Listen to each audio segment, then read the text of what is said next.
Escucharemos entonces palabras del Ministro de Salud de la Provincia de Buenos Aires, el doctor Nicolás Kreplak.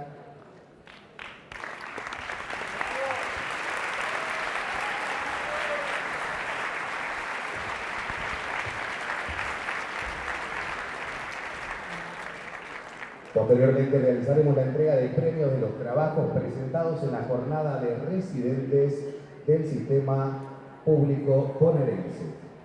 Agradecemos la presencia en este día de miles de trabajadores y trabajadoras de la salud que se encuentran participando de este congreso. Queremos felicitar a las y los residentes que presentaron sus trabajos científicos, relatos de experiencia y proyectos de investigación. Fuerte aplauso, por favor.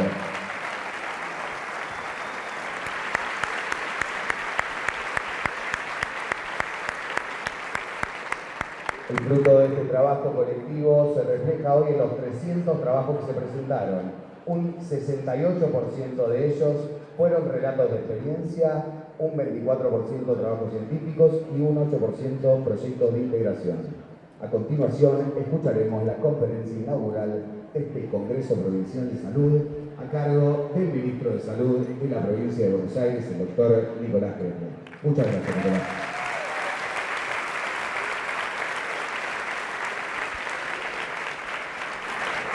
Bueno, hola. El truco era que estaba prendido.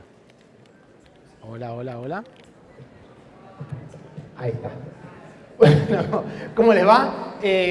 Bueno, esto va a ser algo largo, así que pueden salir, volver. No, pero quiero hacer una charla que me parece que amerita que nos tomemos un tiempo de intercambio de opiniones, de reflexión.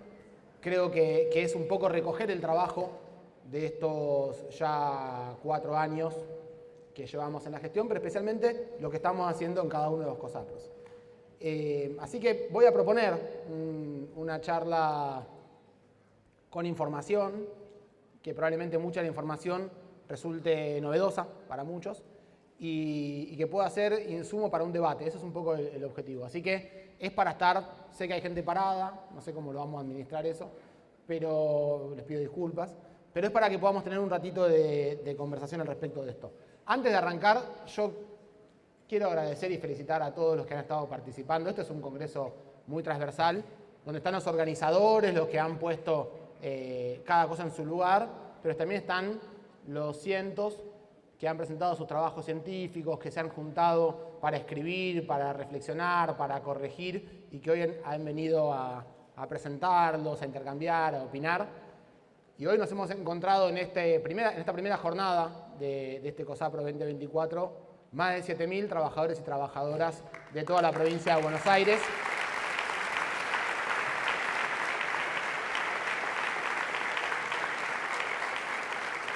A mí me parece que ya eso solo es un hecho de vital significancia, pero si además uno recorre cada uno de los espacios y habla con cada uno de los que han expuesto, presentado o participado, además de ese profundo y contundente dato cuantitativo, hay un dato cualitativo que al menos yo observo en la cara de cada uno, de cada una, que viene con un poco de sonrisa, que viene con un poco de esperanza en un momento en el que quizás no es lo que más abunda, sentirse acompañado, sentirse parte de algo. Y eso me parece que también es una de las cosas que uno debe agradecer siempre. La calidez, la generosidad y el compañerismo de todos los y las trabajadoras de la salud que nos encontramos en el día de hoy acá. Así que, bueno, muchísimas gracias. Vamos a empezar con esta charla que tiene que ver con, ustedes se acuerdan, el año pasado hablamos de la presentación del plan quinquenal. El plan quinquenal, naturalmente, es algo que se va a presentar a lo largo de 5 años, o se va a desarrollar a lo largo de 5 años. Bueno, ¿y qué hicimos en este tiempo? Un poco queremos contar qué fue lo que pudimos hacer como desarrollo del plan quinquenal, pero también un poco del diagnóstico en qué situación nos encontramos, qué pasa con la salud en la provincia de Buenos Aires. Ahora, si uno realiza un plan quinquenal, esto lo quiero decir, lo hemos dicho en varias oportunidades, pero si uno realiza un plan, ustedes saben, planificación, los que trabajamos en gestión, y más en la gestión cuando es tan compleja como en la salud, que no se trata de una infraestructura, de una intervención, sino que se trata de organizar a miles y miles de personas que trabajan con millones y millones de personas. Entonces, si hay algo tan complejo como la organización de un sistema de salud, la planificación es indispensable. Pero hay muchas formas de planificar. Hay formas de planificar que han demostrado no ser muy útiles porque la planificación se transforma muy estática, muy rígida. Uno planifica desde un lugar y escribe y lo larga y no se basa en la realidad. Bueno, nosotros hablamos de la planificación estratégica, situacional, contextuada. Entonces hablamos de un plan quinquenal que tiene un propósito, primero que es, nosotros veníamos de mucho tiempo de diagnóstico, incluso el primer COSAPRO que hicimos post pandemia, trabajamos fuertemente en el diagnóstico de cómo construimos ejes que puedan vertebrar la fragmentación del sistema de salud, que puedan reorganizar la fragmentación del sistema de salud. Y de esa manera empezamos a trabajar en la construcción de una planificación específicamente que nos ayude a dar cuenta de esto. Entonces, queremos tener soluciones específicas que sean efectivas y eficaces a los problemas del sistema de salud. Ese es el sentido de este plan, ¿no? Y agarramos algunas dimensiones. De estas dimensiones hoy algo hablamos a la mañana, me parece que vale la pena que hablemos un poco más. Fue tema de discusión en cada uno de los precosapros a lo largo de todo el territorio, pero tenemos al menos 3 aspectos principales que queremos decir. Tenemos que hablar de qué modelo de atención. De un modelo de atención. ¿Modelo de atención de qué? ¿Qué es el modelo de atención? Y el modelo de atención, para hacerlo muy simple, va a terminar siendo la interfaz entre la cual nuestro pueblo y el sistema de salud se relacionan. ¿De qué manera? Porque uno puede tener médicos, enfermeros, psicólogos, kinesiólogos. Ahora, ¿cómo se relaciona el pueblo con ese sistema? Yo decía hoy a la mañana, hay una lógica en una parte del sistema nuestro que es pensar el sistema de salud como una caramelera. Y bueno, yo voy y busco el especialista de mano, voy y busco, digamos, la accesibilidad por la demanda pura. Y hay sistemas organizados, donde plantean modelos de atención que permitan cuidados a lo largo del tiempo. Modelo de atención que se base en la consulta sintomática, entonces la atención es principalmente en la guardia, o modelo de atención que se centren en los cuidados a lo largo del tiempo, en equipos de salud que conozcan a la población y que a lo largo del tiempo puedan acompañarla en ese proceso. Bueno, sobre eso tenemos que discutir mucho. Nosotros creemos que tenemos que hacer un esfuerzo muy grande para tener un modelo de atención basado en los cuidados continuos, que tenga pie en la comunidad, que esté lo más cerca posible de donde vivimos cada uno de nosotros y de nosotras, donde trabajamos, y que nos pueda permitir que ese equipo, que lo conozca la población, a lo largo del tiempo pueda ir acompañando ese devenir que es la salud de la gente. Para pensar en eso, vamos a contar bastante cómo está el sistema de salud, cómo se ve el sistema de salud, qué hemos avanzado y qué hemos apostado al respecto de eso y cuáles son los desafíos. Pero también hay que pensar en un modelo de gestión. ¿Cómo vamos a gestionar los servicios de salud para poder lograr este modelo de atención? Y van a ser modelos de gestión en donde la lógica de organización sea solamente el pago por las prestaciones, la lógica de la facturación, de mientras más tecnología, más pago, la repetición de estas prestaciones, una forma de mejorar la organización, se va a terminar pagando más aquello que funciona, generando más recursos para el sistema. Obtenemos una forma de pensar el financiamiento en función de cómo garantizamos ese modelo de atención. Y esa gestión va a ser vertical, de arriba para abajo, o va a tener participación de los trabajadores y las trabajadoras. Por supuesto, nosotros creemos que necesitamos participación de las comunidades y participación de los trabajadores y las trabajadoras. Es esto, ¿no? Esto parece que es un congreso, pero básicamente es una forma de gestionar. Encontrarnos a discutir las cosas y decirnos la cara a cara, ¿no? Y finalmente, el financiamiento, porque de esto se habla hace muchísimo tiempo. Nosotros podemos hablar entre los que trabajamos en salud, de la necesidad de los cuidados continuos, de las lógicas de gestión, pero el que trabaja el financiamiento es otro sector del sistema. Y el que se ocupa del financiamiento te reordena, según la forma de financiamiento, qué modelo de gestión y qué modelo de atención vas a terminar teniendo. Entonces nosotros también queremos discutir el financiamiento. Nosotros creemos que cuando no participan los actores del sistema de salud en discutir el financiamiento del sistema de salud, se cometen graves errores que nos cuestan a nosotros muchísimos años de desandar y que no responden para nada con la necesidad epidemiológica y sanitaria de nuestro pueblo. Entonces creemos que los trabajadores y el equipo de salud, los secretarios de salud, el ministerio, etcétera, tenemos que tener un rol activo y muy importante a la hora también de definir el modelo de financiamiento dentro del sistema de salud. Esto lo acabo de decir, así que lo voy a pasar medio rápido, pero bueno, antes de hablar de eso, lo que yo quiero decir es, si uno se pone a planificar y piensa un sistema de salud basado en un plan quinquenal para tratar de reorganizarlo, según un diagnóstico, según un trabajo, según un proceso que nosotros llamamos de planificación participativa, donde vamos recorriendo los territorios, escuchando las problemáticas, confeccionando documentos, contrastando con la realidad y con los tomadores de decisiones, mejorándolos, y en un trabajo iterativo de estas características, y de repente te cambia el contexto, porque hay un cambio de gobierno nacional con un cambio muy brusco respecto a la noción del rol del Estado y del rol del sistema de salud. Y si esto no afecta a tu plan es malo, básicamente, porque no tiene en cuenta la realidad. Entonces yo quiero hacer un pequeño análisis de qué está pasando en este contexto y cuáles son los desafíos, los riesgos del sistema de salud ahora. Y yo digo, voy a decir algunas cosas y seguramente de lo que yo diga cada uno podrá agregarle algunos otros ejemplos. Pero cuando nosotros tuvimos Dani, ¿qué fue? El 12-13 de diciembre, la devaluación, ¿no?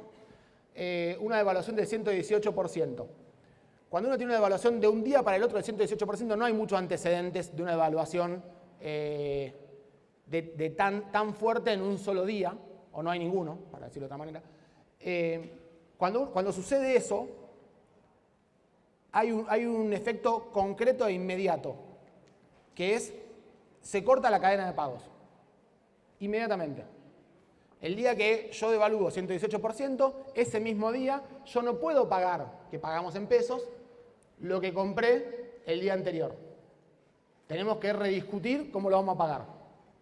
Porque la prótesis, el medicamento, el tubo, el tomógrafo, lo que querramos, va a tener un impacto muy fuerte en esa evaluación. Entonces digo, la primera cosa, hubo una ruptura en la primera quincena, en la mitad de diciembre, una ruptura en el funcionamiento del sistema de salud, que impacta claramente en el sector público, pero también en el sector privado. Ese día se rompió el sistema de salud y para el sector público, que además tiene procesos largos de compra, durante todo el mes de diciembre, enero, febrero, marzo y más o menos abril, tampoco sabíamos cuál era el precio de eso que se había devaluado y se tenía que reconfigurar el precio. Con lo cual, sucedió un día y permanece hasta prácticamente ahora una ruptura de los procesos de contrataciones, que lo podemos observar cada uno de nosotros en nuestro lugar de laburo. A partir de diciembre, enero, febrero, empezó a ser mucho más difícil tener acceso a bienes que tuvimos acceso durante todos estos 4 años sin ningún problema, de cualquier índole, complejos o no tanto. A esto se le agrega una inflación que es muy grande, que va acompañándolo, que no es, y esto lo voy a mencionar un poquito después, no es seguida por los salarios. Al no ser seguida por los salarios genera 2 problemas grandes. Menos plata de bolsillo, que puede ser una barrera de acceso al sistema de salud, en donde la barrera de gasto de bolsillo es significativa. Y un segundo punto, sin ningún lugar a dudas, que es menos recaudación en las obras sociales. El Sistema Nacional de Obras Sociales se financia con un porcentaje de los sueldos. Entonces, si hay una devaluación, y una inflación que es superior a la recomposición salarial, hay una pérdida concreta del poder adquisitivo ya no solamente de los trabajadores, sino de las obras sociales. Si a esto le agregamos algunos elementos del combo, lo hacemos realmente peligroso. Si uno toma la decisión de interpretar que existe un mercado de la salud, digo decisión sui generis, decisión que al menos en la literatura académica no está avalada, no existe el mercado de la salud. No hay literatura académica de la economía que hable del mercado de la salud. Porque desde los primeros autores que hablaron de la economía de la salud dijeron, che, pero acá no hay un mercado, porque no hay leyes de oferta y demanda, porque la demanda que aumenta no puede, si aumenta la demanda en algo no puede generar aumento de la oferta. Y porque además las razones por las cuales se decide la demanda no son libres y voluntarias como en el resto de los consumos, o como podría ser el resto de los consumos. O al menos en los consumos generales, donde uno podría decir hay mercado de termos, hay mercado de micrófonos, podría ser. Que si aumenta la demanda de micrófonos, puede aumentar la oferta. Si hay aumento de la demanda de cirugía de cataratas, no podemos aumentar la oferta de oftalmólogos, eso no puede suceder. Entonces, no hay correlación entre una cosa y la otra, pero además no hay decisión. Yo no elijo si quiero tomar un medicamento, si quiero cambiar de medicamento por una marca o por otro. Está totalmente mediado por un tercero. Es decir, no hay mercado de la salud. En ese contexto, interpretar que el mercado se va a regular solo no tiene aval académico, ni práctico, ni empírico, ni contextual. No hay ningún lugar del mundo donde eso suceda. Dicho eso, lo que terminó sucediendo es un aumento muy fuerte de los precios de los medicamentos que de diciembre a marzo aumenta 150%. Había habido un aumento para finales de noviembre. Después de la elección hay un aumento de casi el 100%. Además se le agrega 150% más en estos meses, superando incluso la devaluación y superando la inflación. ¿Por qué? Porque es una demanda inelástica. Porque aquel que pueda pagar lo va a seguir pagando. Entonces se genera una caída de la compra de los medicamentos de cerca del 20%, una de cada 5 personas deja de poder comprar medicamentos, especialmente para las enfermedades crónicas, una de cada 5 personas, esto es casi sin antecedentes en nuestra historia, sosteniendo la rentabilidad porque aumentaste lo que vendes a cada pastilla. Por decidir no controlar. Sucede lo mismo con las prepagas. Deciden que las prepagas se autorregulan y hacen el mismo fenómeno, que es un fenómeno de segmentación. Aumentás mucho el precio, sabés que gente se te va a ir, pero sostenés la rentabilidad. Por alguna razón, luego algo los afectó y deciden volver para atrás, haciendo que los aumentos otorgados a las instituciones tengan que volver para atrás. Algo bastante difícil de aplicar, más allá de su legalidad. Pero quiero decir, lo vimos todo, ¿no? No se podía soltar el precio de las prepagas ni de los medicamentos, porque además cualquiera que conozca el sistema de salud, con esto, eso que yo decía antes del financiamiento, tiene que haber alguien que conozca el sistema de salud a la hora de pensar en el manejo de la economía de la salud. Porque cualquiera sabe que si uno tiene 60 años y vino aportando los últimos 20 años a una prepaga, supongámosle, y de repente te aumentan, vos no te podés cambiar de prepaga. Vas a tener que vender la casa para sostener la prepaga, porque si cambias de prepaga con la preexistencia de las enfermedades no vas a llegar nunca. Te van a poner cualquier barrera para dejarte afuera. A esto se le agrega algunos otros puntos. Dani Goyan fue autor de una ley, no fue autor él porque no era diputado, era viceministro, pero fue autor de escribirla, de una ley que se sancionó en el 2014 o 15, que fue la de la producción pública de medicamentos que generó la ANLAP, 14. Y la Agencia Nacional de Laboratorios Públicos tenía como rol coordinar a todos los laboratorios públicos de las provincias, financiarlos, coordinar su proceso de investigación, de producción. Bueno, eso fue derogado también con el DNU 70. ¿Y por qué menciono esto acá? Y porque muchas veces, pongámosle repelente, cuando en el mercado aumenta demasiado la demanda y entonces la oferta está reducida, aumenta mucho el precio de algo que podría ser un elemento de salud, un elemento del cual depende la vida de mucha gente. ¿Cómo se podía compensar? Y nosotros con el Tomás Perón, el laboratorio de la provincia de Buenos Aires, pasamos de producir 300 frascos por semana de repelente a producir 10.000 frascos por semana de repelente. Si hubiéramos tenido la agencia activa y nos hubiera ayudado, por ejemplo, en comprarnos una máquina que nos permita embotellar más rápido, podríamos haber hecho 100.000. Y hubiéramos compensado un aumento de 1000% del precio de los repelentes, además del desabastecimiento. Después han aumentado la oferta y compensado los precios. Entonces, además de regular por la vía de la autorización, uno puede regular por la vía de una especie de competencia. Acá está Pancho Leone. Pancho Leone le tocó ser director del Remediar, año 2008, 2008-2009. En ese momento, Remediar, un gran programa que llegaba a todos los territorios, compraba medicamentos y salía a las licitaciones. En algún momento, los que le vendían habían hecho una práctica que conocemos, que sucede en Argentina muchas veces, se ponen de acuerdo, y estaban yendo precios muy altos con los medicamentos. Entonces, ¿qué hizo Pancho Leone? Habla con la Formed, LIF, Puntanos, LEM, bueno, el Laboratorio de Producción Pública de distintas provincias del país. Y dice, vamos, ¿a cuánto me pueden ofrecer los medicamentos? Amoxicilina, enalapril, los medicamentos comunes del remediar. Le ofrecen al 20% del precio al cual habían salido con la industria. ¿Cuál es la consecuencia de eso? No solamente que ese año compraron al Laboratorio de Producción Pública más barato, sino que al año siguiente los propios privados licitaron al 20%, reguló el precio por competencia. Entonces hay muchas formas para hacer este trabajo, hay que saber un poco o tener buena voluntad, y se podía hacer, pero derogaron la Agencia de Laboratorios Públicos. Se profundiza la desregulación de la seguridad social. Acá hay un combo muy complejo que tiene historia en nuestro país, pero que empeoró con el DNU 70. Ustedes saben que la seguridad social se basa, como dice el maestro Rachid, que no sé por dónde anda, dice Rachid que la seguridad social se basa en la solidaridad. Básicamente sería que el que es más joven subsidia de alguna manera al más anciano, el sano al más enfermo, el que gana más al que gana menos. Porque todos aportan a un sistema, ¿no? IOMA no tiene IOMA 210, 310, 410, 510, digamos IOMA. Entonces, el que gana más o es más sano, no lo usa, aporta a un sistema que tiene los mismos derechos que otro. Es solidario el sistema entre sí.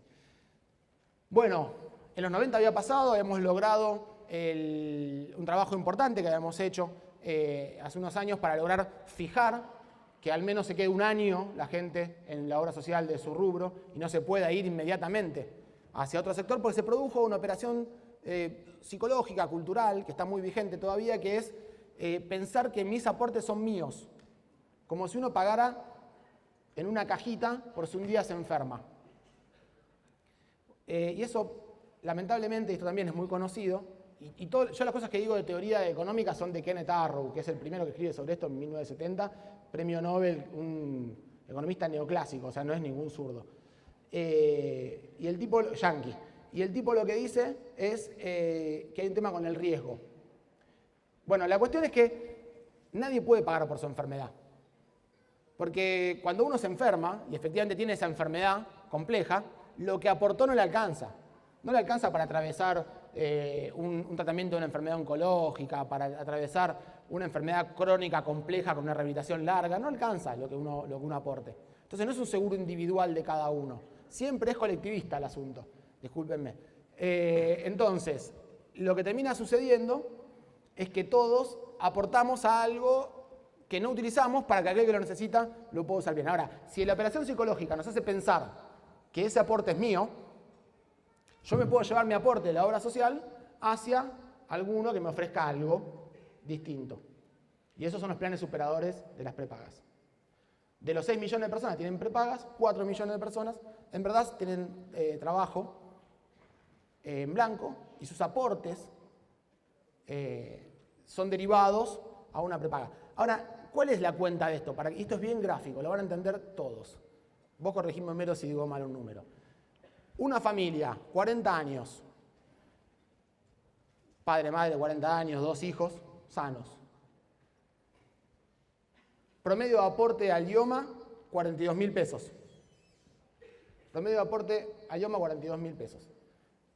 OSECAC, trabajadores de comercio. Promedio de aporte a los OSECAC, 47.000 pesos. Promedio. Promedio de aporte a una prepaga. Plan más bajo de una prepaga. 288.000 pesos. Va de 257.000 a 310.000 pesos. Mismo grupo. Si tuviera un quinto hijo, IOMA 42. Ahí ya al otro le agrega. Si tenés alguna discapacidad, alguna enfermedad preexistente, si en vez de 40 tenés 45, todo eso va cambiando. Y te vas a 300, 600. IOMA te quedás en el mismo lugar. Entonces, 4 de los 6 millones, el 66% de la fuente de financiamiento de ese sistema que tiene 6 o 7 veces más recursos para atender a su población, son trabajadores con menos riesgo o con más recursos que derivan sus aportes para allá. ¿Está bien? Digo, para que entendamos todo qué es lo que está sucediendo de un día para el otro. Ahora, si a eso le agregamos lo que decíamos antes, la devaluación, que hace que en la clínica te aumenten los costos, también en la clínica de los medicamentos, del tomógrafo, de la internación. Y le agregamos un combo, Dani, que es muy preocupante. Dani Goyan fue autor de una ley que fue una necesidad planteada, que era eximir del pago del impuesto a las ganancias a los trabajadores que hacían guardias en salud. ¿Por qué? Porque veíamos recorriendo los territorios que las personas, los trabajadores, cuando llegaban a la quinta guardia, habitualmente se solía decir la quinta guardia, ya tenían un descuento por impuesto a las ganancias tan grande que prácticamente no cobraban plata. Entonces frenaban en la cuarta guardia. No hacían más que 4. Y nos costaba mucho cubrir, nos cuesta ahora, y en ese momento era mucho peor, cubrir las guardias en todo el territorio de nuestro país. Entonces, Dani elaboró una ley que es aprobada por unanimidad en ambas cámaras. Fue parcialmente derogada esta semana en esa ley que se aprobó en diputados, esto fue antes de ayer. Y el martes que viene se va a tratar en el Senado. Con lo cual, le estamos agregando a este combo complejo de dificultad de financiamiento, de caída de los recursos, le estamos agregando que es muy probable que haya muchos trabajadores y trabajadoras que no quieran seguir haciendo guardias si es que el gobierno persiste en su insistencia de recomponer el impuesto a las ganancias, incluso a los trabajadores de la salud, y si es que es convalidado en la Cámara de Senadores. Digo porque no solo estamos muy mal, puede estar mucho peor. Puede estar realmente mucho peor esto. A esto le agrego otro aspecto que para mí es muy preocupante. Y ya voy a tratar de salir de la parte penumbrosa en la cual estamos todos escondidos hace un rato. Pero bueno, no, si no lo decimos la verdad, es muy difícil. Hubo un cambio muy fuerte de cuál es el rol de la Superintendencia de Servicios de Salud. La Superintendencia de Servicios de Salud es algo complejo y polémico que tiene nuestro país, porque en un país que es federal, donde las provincias tienen el diseño de sus políticas, donde son las autoridades territoriales, existe un sistema unitario que no tributa en las provincias, sino que tributa en la Superintendencia de Servicios de Salud, que es toda la seguridad social. Bien, sobre esa dinámica venimos trabajando hace mucho tiempo con sus peores y mejores momentos. Ahora, se había logrado establecer todo un sistema en la superintendencia que le permitía, especialmente al sector público, tener un nomenclador, ese nomenclador que vaya más o menos actualizado, y hacer el recupero del financiamiento del sector público. Hay un aspecto muy importante para tener en cuenta. Yo estaba diciendo que aumentó mucho la inflación, que no aumentaron así los salarios. Le tengo que agregar a esto que además hay una caída de la actividad económica de cerca del 30%, más o menos, ¿no? Cerca del 30% de la caída de la recaudación de impuestos relacionados con la actividad económica, IVA. 50% de las tasas municipales. Acá hay muchos secretarios de salud y saben lo que estoy hablando. Las tasas municipales no las está pagando prácticamente nadie. Entonces hay una caída muy grande de la actividad económica. Menos dinero para las arcas municipales y provinciales. Se hace más importante que nunca financiarse con la seguridad social. Ahora, pensemos en la obra social. Está perdiendo plata ante el aumento de la inflación sin aumento de los salarios. ¿Qué sucede? En el distrito del hospital te va a atender igual. Porque el hospital está abierto. Y porque nosotros subsidiamos la oferta, le pagamos a los profesionales para que vayan a laburar. Y no queremos que le digan que no al que tiene obra social, porque se puede morir, porque puede depender su vida de eso. Entonces nosotros vamos a atender igual a todos y todas en el sector público, quiero decir. Entonces, si uno no puede...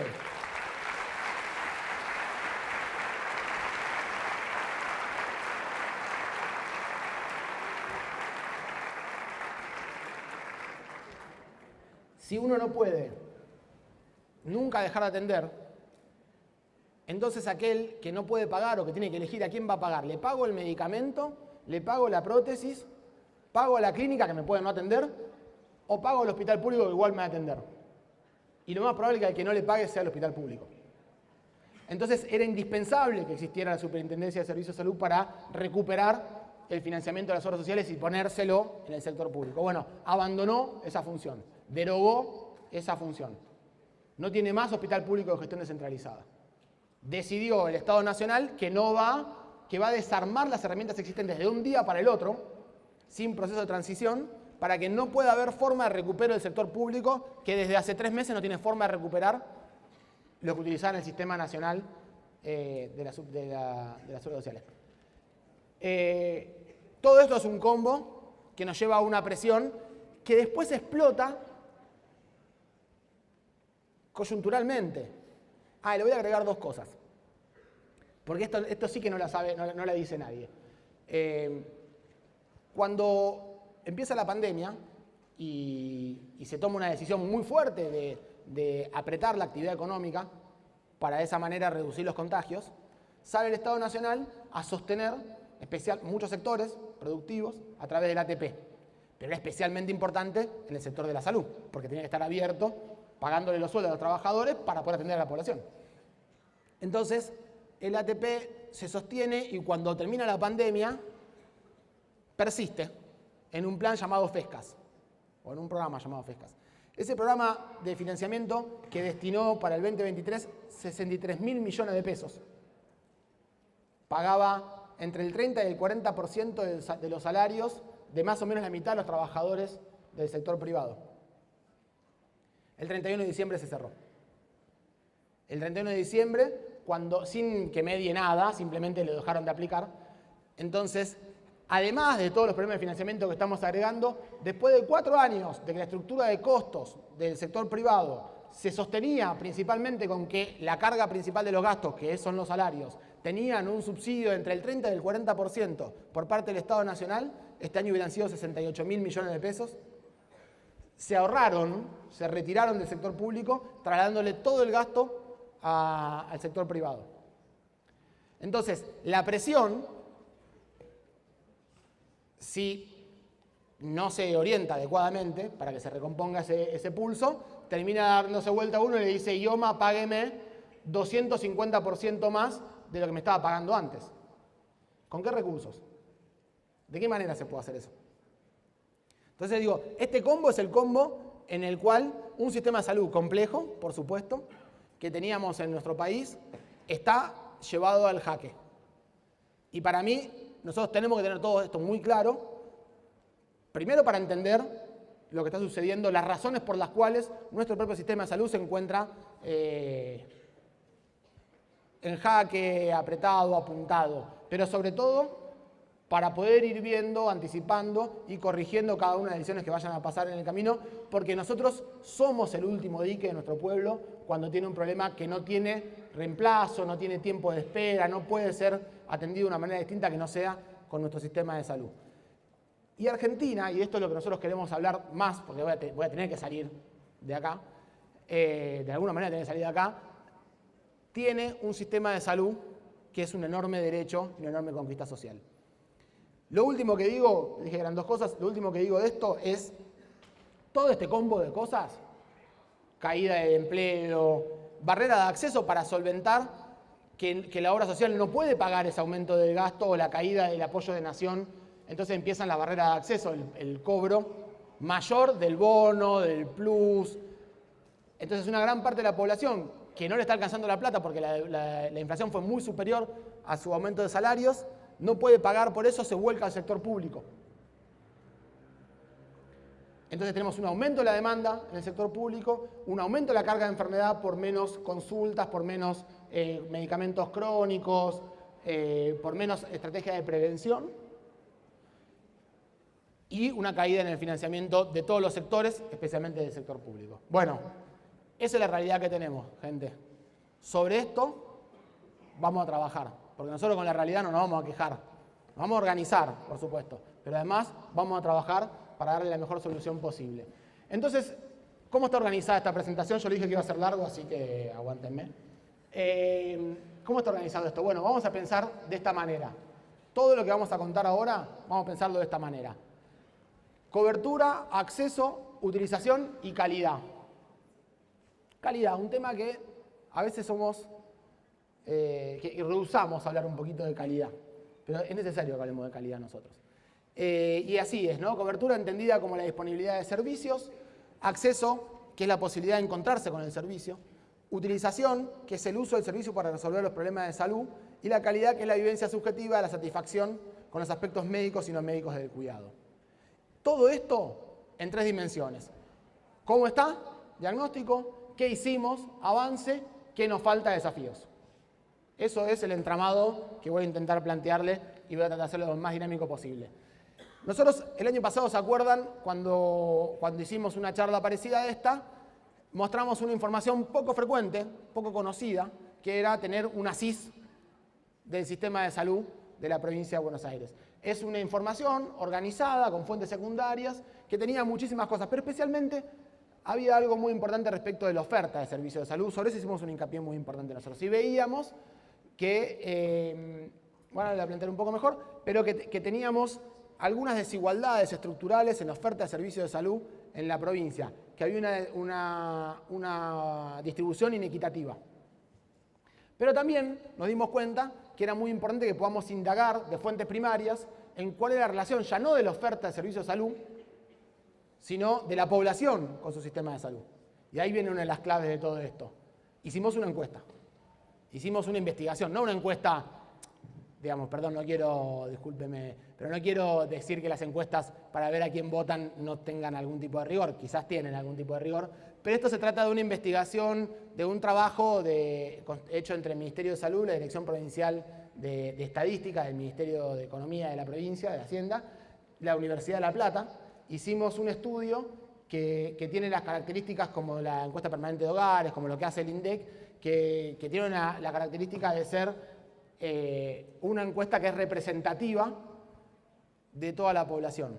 Está hecha en una muestra suficientemente grande y suficientemente estudiada como para saber que esto es representativo del comportamiento de toda la población de la provincia de Buenos Aires. Es la primera encuesta que se hace en nuestra provincia y creo que a nivel de nuestro país también, de estas características. Es un trabajo muy grande que yo decía se hizo con el Ministerio de Economía, la Facultad de Ciencias Económicas y de Ciencias Exactas de La Plata. Es un formulario participativo que está hecho por el Ministerio de Salud también y que evalúa las dimensiones de cobertura, acceso y utilización de los servicios y de calidad, que le decimos responsividad, y la satisfacción de los usuarios, ¿no? Entonces vamos a hablar de la cobertura. Le voy a empezar a contar algunos datos. Ustedes saben que en la provincia de Buenos Aires el 35% de la población no tiene obra social. Se atiende exclusivamente en el sector público, no tiene otro sistema. Y el 65% de la población de la provincia de Buenos Aires tiene alguna obra social o minoritariamente una prepaga. Bueno, ¿qué vimos nosotros en el ASIS? Antes, habíamos visto que la cantidad de establecimientos de primer nivel, CAPS, en los sectores, habíamos separado la población en estratos más ricos y más pobres, o mejores acomodados y peor condición socioeconómica. En los estratos de mejor condición socioeconómica duplicaba la cantidad de establecimientos de primer nivel de ambulatorio de los territorios con peor situación económica. Pero cuando íbamos a los establecimientos con internación, esto se agudiza y se triplican. Los hospitales con internación o clínicas con internación son 3 veces más en los lugares que tienen mejores condiciones. Y cuando hablas de alta complejidad, quintuplica. Es decir, nosotros sabemos que los sectores que tienen peores condiciones de vida tienen más carga de enfermedad, eso está bastante estudiado, que son los determinantes sociales de la salud, pero además el componente del determinante social, que es sistema de salud, va en contra de la equidad. Eso es lo que nosotros estudiamos con el ASIS. Entonces, sobre eso hay que intervenir. Si uno lo mira en camas, vemos que hay 50% menos en camas privadas en los sectores más pobres que en los más ricos y 80% menos en el sector público. Incluso es más inequitativa la distribución del sector público que del sector privado. Bueno, ¿y qué vimos? Vimos que, bueno, esto decía, el 35% tiene cobertura exclusiva pública. Bueno, el 61% de la población, 11.617.000 habitantes, buscaron atención en el último año. necesitaron ir a una consulta.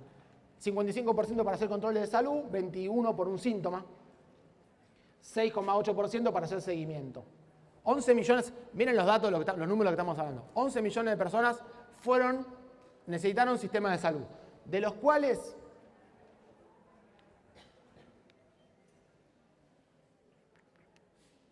bueno, me quedo ahí, ya voy a llegar hasta la accesibilidad, perdón. Este es el diagnóstico, 61% necesitó sistema de salud. ¿Qué hicimos nosotros para trabajar en función de estas dos cosas que dijimos recién en este tiempo? Que teníamos peor oferta en los sectores que más necesitaban y que además hay una demanda de 11 millones de personas en el sistema de salud. Bueno, ¿qué hicimos en este tiempo? Bueno, inauguramos muchos centros de salud. Inauguramos 159 CAPS, tenemos 55 más que están en construcción, 19 centros comunitarios de salud mental y consumos problemáticos,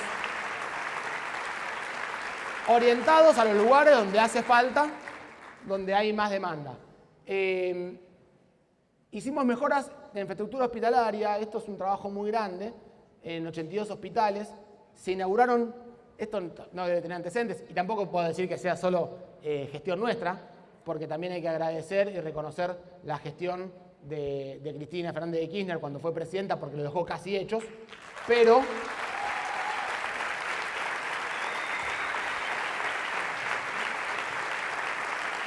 se inauguraron 6 hospitales de alta complejidad.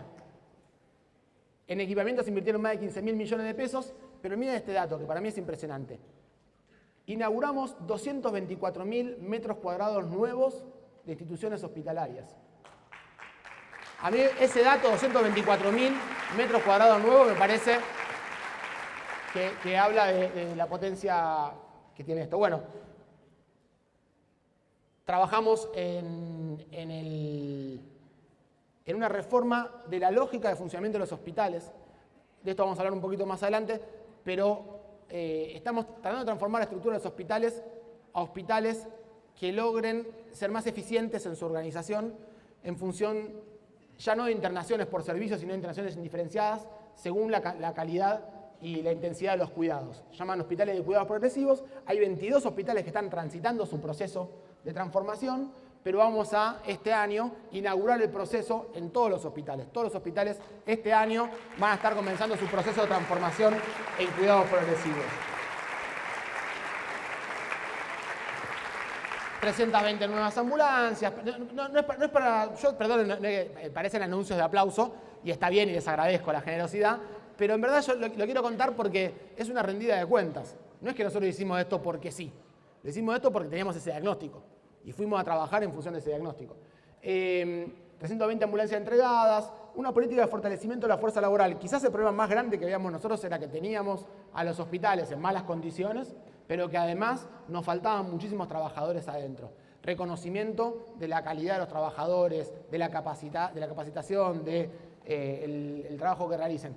Tenemos 30.000 nuevos trabajadores en el sistema de salud y por primera vez desde la provincia encabezar un proceso de algo que hace mucho tiempo veníamos diciendo que necesitábamos hacer, que es la incorporación de promotores y promotoras de salud al sistema. Porque es muy difícil pensar en atención primaria de la salud si efectivamente no tenés un brazo territorial con el cual trabajar, 3.000 promotores y promotoras de la salud. Bueno, ¿qué desafíos tenemos para esto? Y ahí van a ver algunas cositas que estamos trabajando muy fuertemente en estos días, ¿no? Tenemos que mejorar la producción pública de medicamentos y la adquisición de medicamentos en términos generales. Si nosotros dijimos que los medicamentos aumentaron muy por arriba de la inflación y que están haciendo que 1 de cada 5 personas no esté pudiendo llegar al medicamento que es indispensable para que pueda vivir, porque tiene una enfermedad crónica, tenemos que tomar decisiones del sistema de salud, aún en restricción económica, que nos permitan generar mejor accesibilidad para los medicamentos de nuestro pueblo. Para eso es producción pública de medicamentos y mejora en las condiciones de compra. Comprar más barato, mejor y que sea más eficiente esa compra. Compras conjuntas con los municipios, compras conjuntas con las obras sociales. Lograr coordinar el poder de compra del Estado de esa manera. Tenemos un proyecto de ley en la legislatura que estamos trabajando para poder tener la creación de una empresa pública de medicamentos que potencie el laboratorio, pero que también nos permita comprar de una manera más rápida, más eficiente, que junte a varios municipios o quienes demandan los medicamentos de esa manera. Tenemos que ampliar la puerta de entrada al sistema de salud con más especialistas, con más turnos disponibles, que es uno de los problemas que nosotros venimos recabando en todo el territorio provincial. El acceso a especialistas se termina generando como una barrera en todo el territorio por diversas razones. Bueno, necesitamos garantizar que haya mejor acceso a estos trabajadores. Sobre eso venimos trabajando fuertemente. Hay un proyecto que está ya desarrollándose en proceso de implementación, que generamos un sistema de teleconsulta de segunda opinión, es decir, especialistas de todas las especialidades de niños o de adultos a los cuales uno puede consultar por teleconsulta a cargo del Estado provincial y que le permite a cualquiera en un centro de salud, en un CAPS, en un hospital del interior alejado, tener una consulta con el especialista para al menos hacer la primera consulta y la evaluación. Y después, en todo caso, que la derivación para estudios complejos sea interna dentro del sistema y no sea más el que va con el papelito a la puerta del hospital a ver si consigue que ese doctor lo atienda. Que ese doctor, en todo caso, lo ve en una teleconsulta y dice: venía a verme tal día. El mismo doctor ya sabe a quién tiene que recibir, o doctora.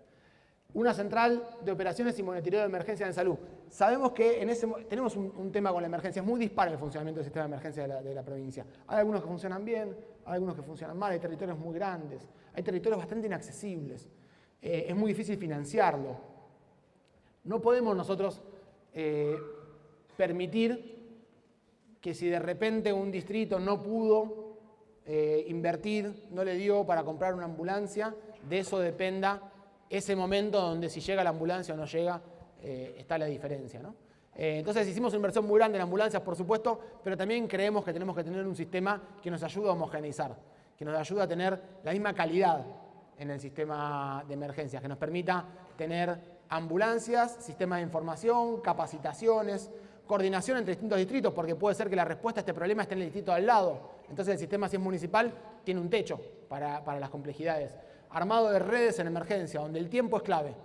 Bueno, para eso también tenemos la ley de la empresa pública de emergencias, que está en la legislatura de la provincia, que nos va a ayudar a financiar el sistema de emergencias, pero además a integrarlo.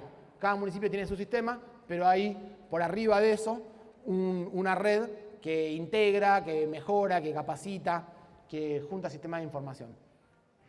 Bueno, tenemos que seguir mejorando infraestructura sanitaria. Eso es muy difícil porque cuesta mucho, porque cuando hay inestabilidad económica se caen todos los procesos de obra, pero además porque el gobierno nacional era parte importante de la obra pública. Era parte importante de la obra pública y ha decidido que no va a hacer más obra pública. Y todavía no apareció el privado que venga a arreglar hospitales públicos.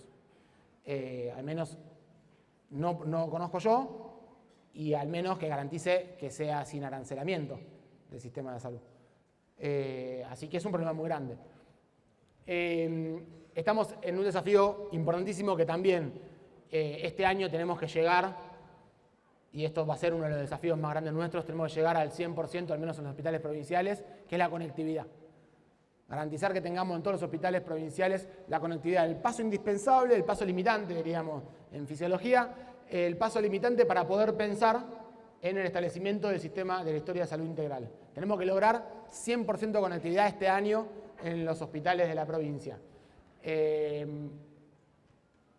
Bueno, y el fortalecimiento del Fondo Provincial de Salud, que tiene que ver con cómo nos hacemos nosotros de un sistema de financiamiento ahora que la superintendencia ha abandonado el rol de coordinación del sector público. Entonces, si lo abandonó y nosotros vamos a tener que reemplazarlo, bueno, hagamos un gran fondo de financiamiento, que además sea un fondo que nos permita compensar para lograr de vuelta inequidad en el sistema de salud. Si sabemos que la distribución de la oferta de los servicios es inequitativa, no podemos hacer que solo se financie aquel que tiene más instalado. Tenemos que lograr tener un fondo que logre instalarse el sistema de salud donde más hace falta y menos hay. Entonces, para eso estamos trabajando fuertemente en fortalecer el SAMU. Ahora vamos a contar un poco los avances sobre el tema. Bueno, entre cobertura de acceso, les cuento que de las personas, los 11.617.000 personas que buscaron atención en el sistema de salud, que eran el 67% de la población, el 96,6% son 11.015.000 personas pudieron concretar la atención en el sistema de salud. Este es un dato que yo quiero que tengamos bien fresco en nuestra cabeza, porque a veces se escucha mucho más el grito de aquel que no llegó a acceder al sistema de salud o que operadamente se muestra que no llegó al sistema de salud, cuando el dato, que en verdad es el empírico nuestro, esto lo apuesto a ver qué piensan ustedes, pero en mi círculo y la gente que yo conozco, la gente que tiene un problema de salud consigue atenderse. Y cuando uno lo evalúa en toda la población, vemos que más del 96,6% de la población consiguió realizar su consulta. Es un dato de tremendo poder de acceso al sistema de salud. Ese 3,4% que no pudo, el 30% fue y no lo atendieron. Hay un 20% que le dieron turno para dentro de un tiempo. Hay algunos que le dieron turno pero todavía no fue atendido, es decir, le decimos la pregunta en esos días de la atención. Un 8% que olvidó el turno. De los que consultaron, al 43% de esos 11 millones de personas, al 43% le dijeron que se haga un laboratorio. Al 30%, que son 3.268.000, que se haga una imagen. De los que le pidieron un laboratorio, el 89,7% se la pudo hacer. El 94% de ellos accedió a los resultados. Y este dato, el 91% se los pudo devolver al profesional que se lo pidió. Estamos hablando de números altísimos. Necesitaba consulta, se atendió, le pidieron un laboratorio y volvió. 91%. De los que se pidieron las imágenes, el 90% se la hizo, el 95% tuvo los resultados, el 92% se lo mostró al médico que se lo había pedido. De los que no se lo pudieron hacer,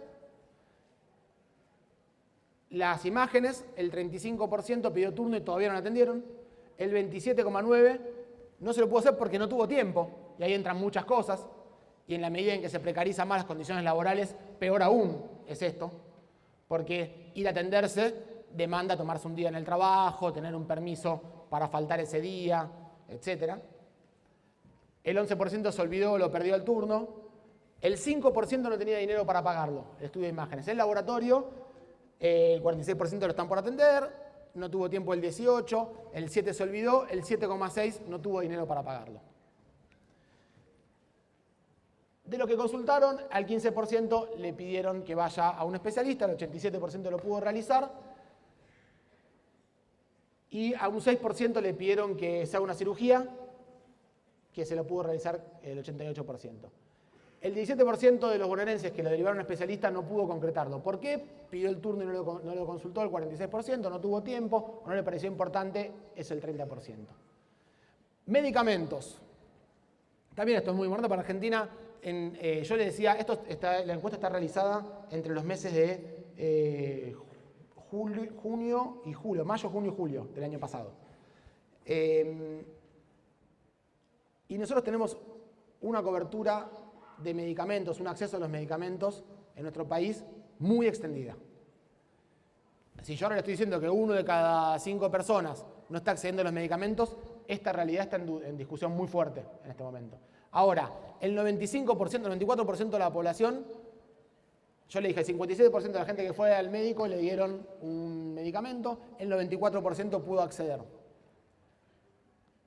El 5% le faltó alguno de los medicamentos y solo el 1% no pudo conseguirlos.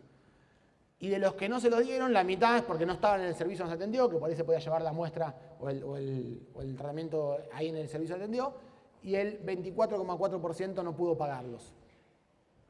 Para que veamos el nivel de cobertura de medicamentos en nuestra provincia. Bueno, ¿cuáles son los avances que hicimos al respecto de acceso en el sistema de salud nosotros? 200 becas para ingresantes de especialidades críticas, que son las preresidencias, que algunos están por acá presentes. Banco de prótesis, una cosa que se rompió cuando se produjo esta enorme devaluación, este problema financiero de este momento, y que mañana tenemos apertura de las licitaciones de vuelta para evaluarlas y esperemos que todo sale bien dentro de más o menos 15 días, 3 semanas, más o menos 3 semanas, un poquito más me dicen por las dudas, para que tengamos paciencia. en 3 semanas más estaría de vuelta disponible si mañana la apertura muestra que se presentaron y que está todo bien hecho. Es decir, volvería de acá a un mes el banco de prótesis en la provincia de Buenos Aires.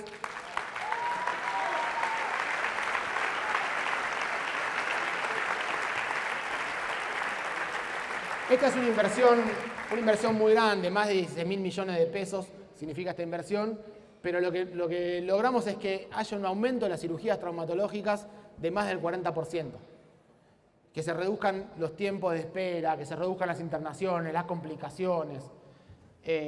Bueno, el Cunita bonaerense, tenemos más de 40.000 kits entregados, pero es una tremenda línea de cuidado. Ahora vamos a ver algo de resultados, de cuáles son los resultados que produjo tener una línea de cuidados sobre la salud de las mujeres gestantes y los niños recién nacidos. Tenemos un aumento de las prestaciones en discapacidad del 87%. En salud mental, aumento del acceso a los medicamentos. Claro, como empezamos a ver lo que estaba pasando, nos preparamos para esto. Y dijimos, bueno, vamos a salir a comprar medicamentos de bajo costo, algo que nunca hizo la provincia, acompañar a los territorios, a los centros de salud, en los tratamientos de enfermedades crónicas. Acompañar con un aumento del 900% en los medicamentos en materia de salud mental. Con un aumento del 54% en medicamentos oncológicos, 264 en enfermedades crónicas, 61 en métodos anticonceptivos. Ahí hay cosas muy interesantes que suceden. Nosotros aumentamos más del 80% de la población dentro del PRODIABA. Le agregamos nuevos medicamentos y aumentamos el 80% de la población bajo seguimiento en el programa de diabetes. Un aumento del 900% también en enfermedades crónicas, en hipertensión, en tratamientos de hipertensión que compramos nosotros. Y no sé si lo tengo que decir acá, sí, 127 oficinas de acceso y 96 delegaciones del IPC para llegar más a los territorios. Eso genera una caída del 40% de los tiempos de demora en el acceso a los tratamientos oncológicos. Un aumento, ya les decía, de los tratamientos, un aumento de los tratamientos en cuidados paliativos. Nosotros tuvimos un poco más delante de 8 y pasamos a 17 medicamentos dentro del banco de drogas de los cuidados paliativos, con un aumento de la cobertura muy grande. La verdad que es un trabajo de mucho más accesibilidad. Hay un 0800 de salud mental que tiene más de 30.000 llamadas recibidas para acompañamiento. Cuando nosotros sabemos que hay una demanda muy grande en materia de salud mental y que hace falta un aumento muy significativo de la oferta en salud mental, venimos trabajándolo, pero a la vez con formas de accesibilidad más cerca de la gente, que puedan llamar un teléfono, que pueda haber un equipo, no solamente la consulta compleja, sino cosas más inmediatas, que ahora vamos a hablar un poquito de eso también. Bueno, turnos web, más de 26.000 turnos en 71 efectores, y para que no lo dije, y este es un dato tremendo. Tuvimos una disminución del 43% de las personas que llegaban al parto sin controles. Era el 4,7, pasó a ser el 2,1% de las personas que llegan al nacimiento sin haberse hecho controles previos. Esto es un trabajo muy complejo, pero que habla un poco de Cunita y un poco de la llegada a todos los territorios. Bueno, ¿cuáles son los desafíos? Tenemos que ampliar más los medicamentos y el vademecum, especialmente porque la edad se nos está comprando medicamentos, especialmente porque el Estado Nacional está abandonando ciertas cosas. Hay dos cosas que está haciendo el gobierno de la provincia.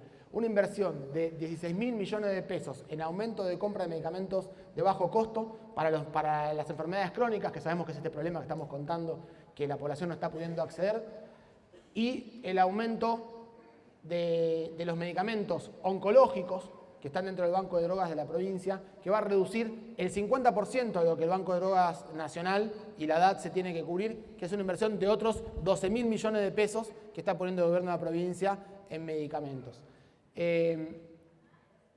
Esto, por supuesto, entendemos que el Centro Industria Farmacéutico Bonaerense o la empresa pública de medicamentos tiene que ser el actor que nos permita que sea sustentable en el tiempo esto que estamos planteando.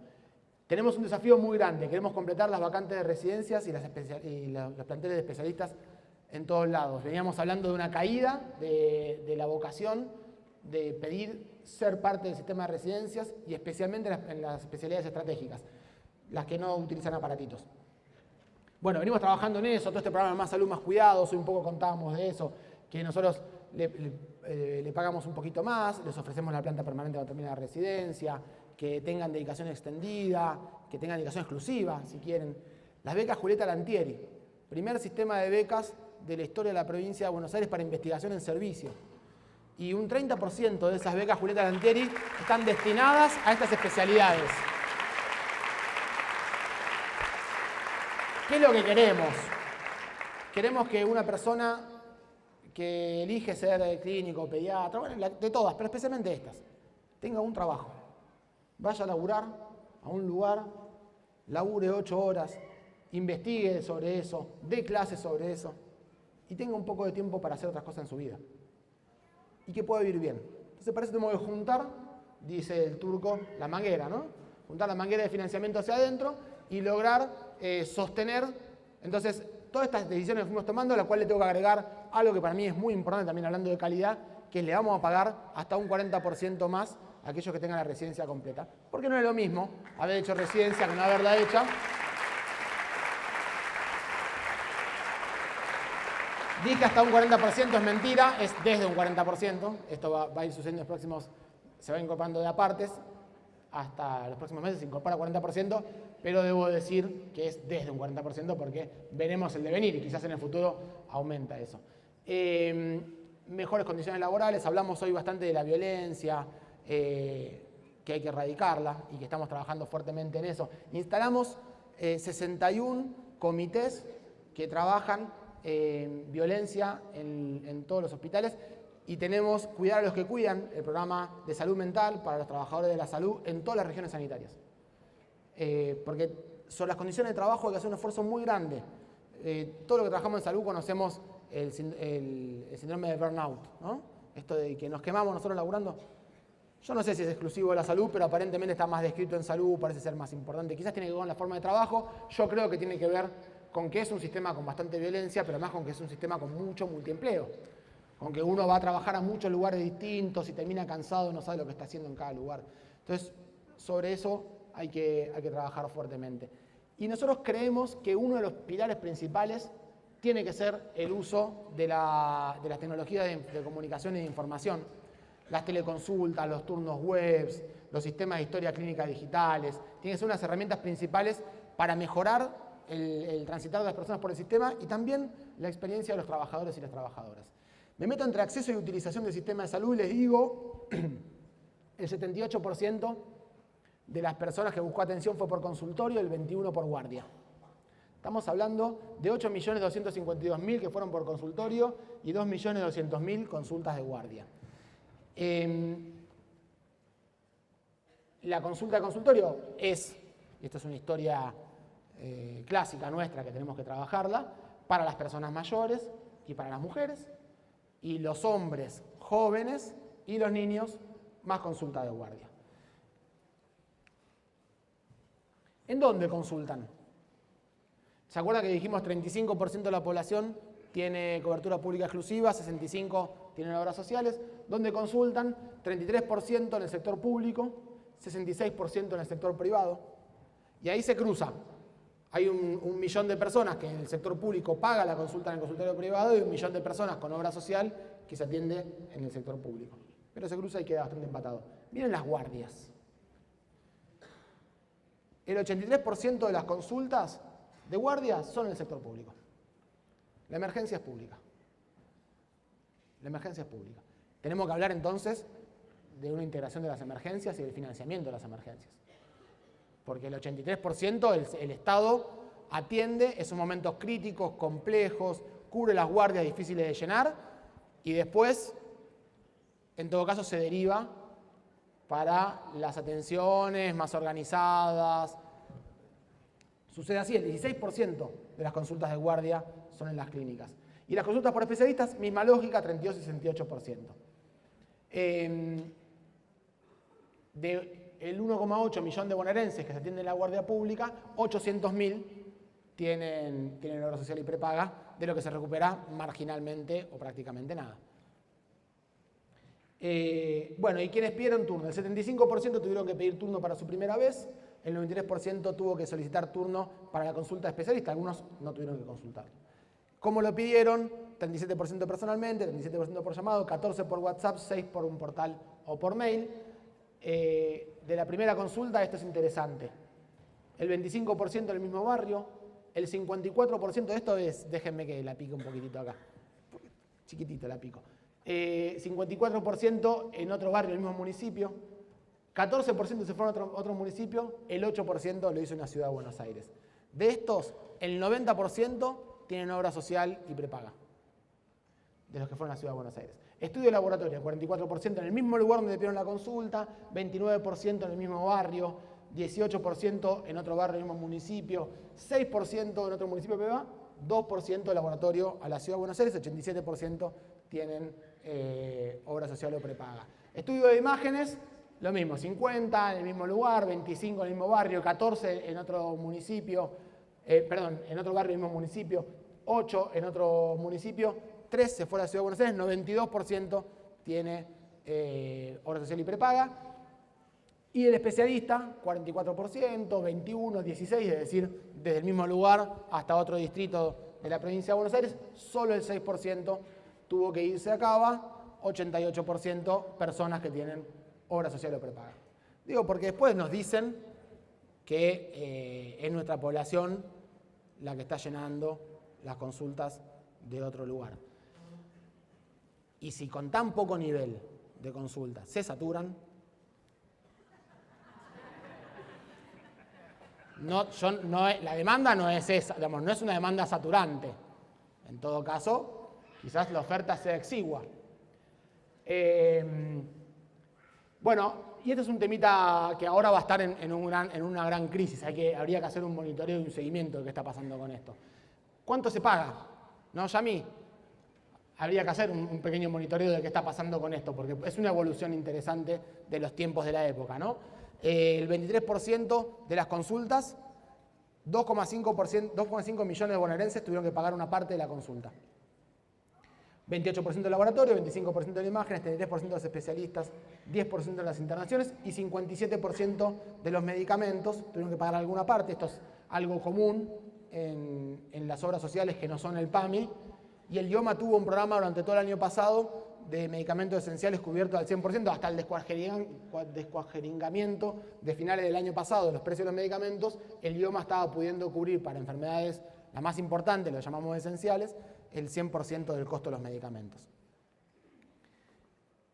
Bueno, entonces, ¿cuáles son los avances que tenemos? Bueno, el fondo del SAMO viene siguiendo, tuvo un aumento del 211% hace 2 semanas, así que estamos con valores altos, acompañando la inflación y esa evaluación, pero le agregamos un elemento que para mí es muy importante, ¿no, Santi? Que es que la historia de salud integral de la provincia de Buenos Aires tiene incorporado ya el módulo de facturación. Esto quiere decir que nosotros atendemos a la población con una historia clínica que tiene estándares de calidad, que tiene interoperabilidad, que es gratuita, que es fácil de usar, pero que además se extrae la facturación directamente para el SAMO y para el SUMAR sin necesidad de hacer más trámites y más complejidades. Eso nos tiene que permitir, sin tener barrera de acceso, aumentar el recupero de financiamiento.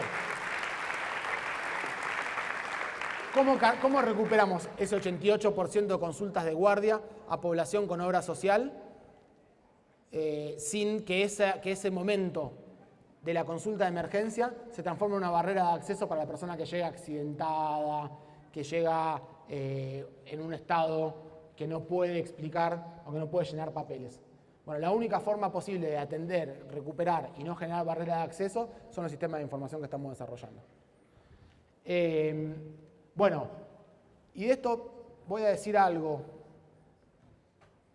lo voy a decir un poco más desarrolladamente después, pero estamos avanzando fuertemente en muchas redes. Muchas redes. Red perinatal, contábamos cómo hemos logrado reducir fuertemente las consultas, las personas que llegan al nacimiento sin haber hecho ninguna consulta.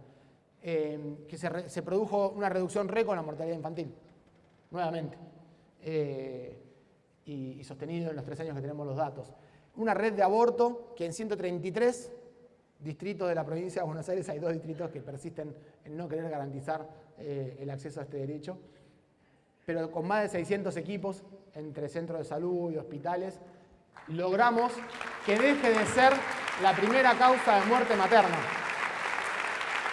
45 vidas por año que se salvan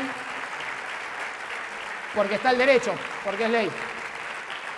Y debo decir, porque se establecieron las redes y están las trabajadoras y los trabajadores que garantizan que esto, además de ser una ley, sea un derecho efectivo, que tiene acceso. Hay mesas sobre eso y me contaban hoy varios que estuvieron trabajando en esas mesas que además hablaban de la calidad en el acceso para esos, porque ya estamos trabajando no solamente en el acceso, sino en la calidad de ese acceso. En oftalmología, un servicio que no tenía la provincia de Buenos Aires, tenía muy poco, tenía algunos hospitales, muy poquitito, muy cargado en algún que otro hospital, y pudimos hacer una inversión muy grande en mejorar los servicios de oftalmología, incorporar nuevos servicios de oftalmología. Ahora tenemos ya, si no me equivoco, 12 nodos en hospitales provinciales. Estamos haciendo trasplante de córnea, estamos aumentando mucho la capacidad resolutiva, pero era una deuda que teníamos en el sistema de salud de la provincia de Buenos Aires. En salud bucal hicimos una dirección, cosa que nos debíamos. Hicimos una dirección de salud bucal. Primero, a partir de ahí empezamos a trabajar. Incorporamos 400 nuevos sillones odontológicos en el sistema de salud. En cada uno de los centros de salud nuevos hay sillón odontológico, pero además repusimos el centro de salud que no tenían. Y lo voy a decir porque siempre lo digo, me parece interesante. Les quiero agradecer a los odontólogos, está Nico, hay otros acá también. Por alguna razón sigue habiendo odontólogos y odontólogas que quieren laburar en los barrios, en prevención, en salud comunitaria. Hay un espíritu que tienen en las facultades que lo forman con esa perspectiva. Dicen que están locos. No, pero hacen algo lindo en prevención, porque no nos faltan odontólogos en los centros de salud. Ponemos un sillón, vienen los odontólogos a laburar, ¿no? Sigue sucediendo, así que hay que reconocer esa vocación de trabajo comunitario que siguen teniendo los odontólogos y que tenemos que lograr. Velo también. Bueno, servicio de diálisis, un problema muy grande que tenemos en la provincia de acceso al diálisis. Estamos aumentando la oferta de servicios públicos de diálisis para crónicos y para las urgencias. En la pandemia tuvimos que desarrollar equipos itinerantes que llegaran para atender en las terapias intensivas y eso fue un avance de calidad muy grande. Una terapia intensiva con diálisis es otra cosa, pero ahora tenemos un aumento muy grande de la oferta de los servicios y vamos a seguir en ese camino de la oferta pública de diálisis en toda la provincia. En imágenes, y hay algo que estamos aumentando la inversión. Mañana inauguramos el resonador de la Lende. No sé si están acá los compañeros del hospital, pero viene el gobernador y inauguramos el resonador mañana y seguiremos así en varios hospitales más que estamos trabajándolo. Pero hay una cosa interesante que hicimos, que es una red de diagnóstico por imágenes que nos permita, en toda la localidad de la provincia donde tenemos un tomógrafo, pero a las 3 de la mañana no hay un imagenólogo que informe, tener un sistema de informes a distancia. Es complejo porque hay que subir a este sistema cada uno de los servicios, pero eso viene sucediendo, viene avanzando. Y en los lugares donde ha avanzado, aumenta la capacidad de respuesta. Entonces, los servicios que antes podían hacer X cantidad de tomografías, hoy pueden ser un 30% más porque tienen un sistema de distancia que les permite hacer diagnóstico. Y que también mejoramos en calidad con esto, porque especialmente cosas como la mamografía la tiene que informar a alguien que se dedique específicamente a eso. Entonces, poder centralizar los estudios e informar a distancia nos permite mejorar la calidad, reducir los costos, tener oferta a las 24 horas, eso ya está pasando. En cirugía aumentamos 53 quirófanos en la dotación de la provincia de Buenos Aires porque no estaban operativos o no estaban funcionando, o con los hospitales que inauguramos, y tenemos que seguir mejorando, pero empezamos con una política que ha sido muy importante, que vamos a volver a poner en funcionamiento ahora, luego de haber acomodado los números que nos costaron 3 meses y pico, después de lo que pasó con la devaluación del gobierno, que son las maratones quirúrgicas. Y con esas maratones quirúrgicas, nosotros empezamos a operar sábado, domingo, por la tarde, por la noche, empezar a sacar lista de espera en procedimientos, en endoscopías, en cirugías. Bueno, la verdad que viene bien, hay que seguir avanzándolo. Y de salud mental, que podría hablar 2 horas seguidas, y me voy a cuidar, voy a decir, la lógica principal de lo que estamos haciendo en materia de salud mental es meterse adentro del sistema de salud. Que todos los hospitales públicos tengan servicios de salud mental, que todos tengan emergencia en salud mental, que todos tengan guardia, que tengan cama de internación, que todos los centros de salud entiendan que la salud mental es una de las dimensiones que tienen que abordar y empezar a poner trabajadores de la salud mental en primer nivel de atención. Tener centros especializados de salud mental y de uso problemático de sustancias en los territorios que sirvan como nivel intermedio, la atención primaria, el trabajo en las escuelas, pero también este laburo en estos lugares especializados. Y con toda esta oferta y 185 casas de medio camino, 185 casas, ya me miran y van a pegar, me están por tirar con algo, dije en medio camino, pero no estaba pensando. 185 casas acompañadas terapéuticamente por el equipo de salud para que la población que antes vivía en un manicomio pueda vivir en comunidad, en su casa, en un barrio, pero tenga un equipo de salud que los cuide y los acompañe. Tenemos 44 más en construcción, no, 144 más en construcción. Y esto que me gusta porque vamos a entrar en competencia con Brasil. Y estamos, cuando tengamos las 144 que estamos haciendo terminadas de inaugurar, vamos a hacer el sistema de salud con más casas asistidas en materia de salud mental de todos los sistemas de salud que hay vigentes en toda Latinoamérica. Y me parece que es un desafío gigante, porque solía decir, a mí me gusta este desafío, se solía decir, la ley de salud mental es buena, porque ¿quién no quiere que sea? Pero es inaplicable.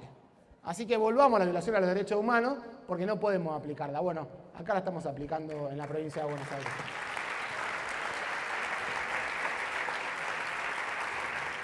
Bueno, estamos avanzando con salud digital. Yo les decía, HCI para nosotros es la clave del trabajo que estamos haciendo. 495 establecimientos de 48 municipios. Y ya tenemos el portal de Mi Salud Digital para empezar a acceder a los turnos, a la historia clínica, a las vacunas. Empieza a ver la parte de operación del ciudadano con el sistema. Que nosotros lo veníamos trabajando muy por adentro del sistema de salud. Ahora empieza a ser la interfase de todos nosotros. Empieza a tener esa idea de tengo mi historia clínica, está acá, la puedo ver. Está empezando ese proceso de trabajo que va a llevar mucho tiempo, pero que es muy importante. Bueno, después de más salud, más cuidado, ya hablé bastante, así que no voy a repetir. 135 municipios, ¿qué queremos llegar? Que todos tengan HCI, que tengamos una regulación del acceso al sistema, que se acceda al sistema a través de los equipos por los cuales hay que acceder, y que el transitar, el devenir adentro del sistema de salud sea organizado y que no dependa ni de contactos, ni de capacidades de cada uno, ni de donde uno viva, ni de sus recursos, sino que sea organizado por el propio sistema. Regular el acceso y también, sobre todo, hay que trabajar mucho en cuestiones digitales. Y para eso hay un proyecto de ley en la legislatura que tiene que ver con la creación del Instituto Provincial de Salud Digital, que tiene que ser la herramienta que regule en materia de sistema de información a todo el sistema de salud. Público, provincial, municipal, nacional, de las obras sociales, privado. Porque si no, lo que termina sucediendo es que hay sectores que no informan. La epidemiología, la casuística, que tienen sistemas de información que vayan a saber qué seguridad tienen, para dónde se utilizan. Bueno, eso es lo que queremos garantizar con este proyecto, porque queremos asegurarnos que haya establecimientos públicos y que no haya arancelamiento y que tengamos condiciones de igualdad de atención a toda la población, independientemente de donde uno viva. Esto es una de las premisas para nosotros del sistema de salud. Bueno, esto para mí es bien importante. Esto es más bien conceptual. No miren nombre por nombre, piénsenlo. Nosotros dijimos que el sistema de salud, como principal problema que tiene, es la fragmentación. ¿Sí? Y si es la fragmentación que hace que el centro de salud piensa del centro de salud para sus puertas, el hospital piensa de la puerta para adentro, o peor aún, del servicio de tal especialidad para adentro y del resto del servicio no se piensa, que la red, que el armado de trabajo con los demás son ajenos, es el que te manda laburo o es el que no te resuelve el problema a vos. Esa es la perspectiva que muchas veces nos genera muchos problemas en el laburo a nosotros. Entonces, lo primero que tenemos que tratar de organizar matricialmente es, bueno, hay distintos niveles de complejidad. Primer nivel, segundo nivel y tercer nivel de atención.